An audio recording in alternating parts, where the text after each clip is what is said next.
Samantala, wala ng buhay nang matagpuan ng isang batang lalaki matapos tangayin ng alon sa dagat sa Cavite City. Balitang hatid ni Bam Alegre. Emosyonal na ang kaanak ng batang lalaki na hinahanap sa tabing dagat sa bahaging ito ng Barangay 8, Cavite City kagabi.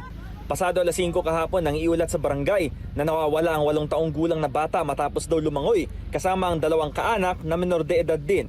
Ayon po sa kasama, 2 pong bata na minor de edad, 12 at 13, at yung biktima po ay 8 years old.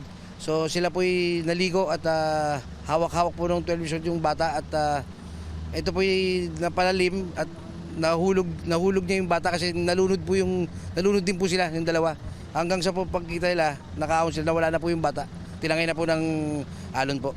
Mula kahapon hanggang bago maghating gabi, nagpatuloy ang search and rescue operations ng Philippine Coast Guard.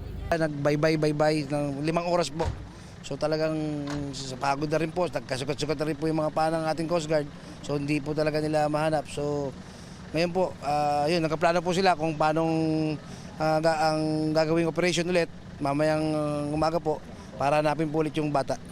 Sa bahaging ito ng seawall ng Barangay 8 sa Cavite City huling nakita ang batang biktima. Kaya dito nakatutok ang paghahanap ng Philippine Coast Guard. Pansamantala muna nilang itinigil ang operasyon sa magdamag at magpapatuloy sila sa umaga.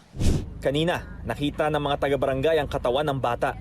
Inanod ang bangkay malapit sa mga bangka pasado alas 4 na madaling araw kanina. Ang lokal na pamahalaan at pamilya na ang magdidesisyon kung saan siya ibuburol. Bam Alegre, nagbabalita para sa GMA News.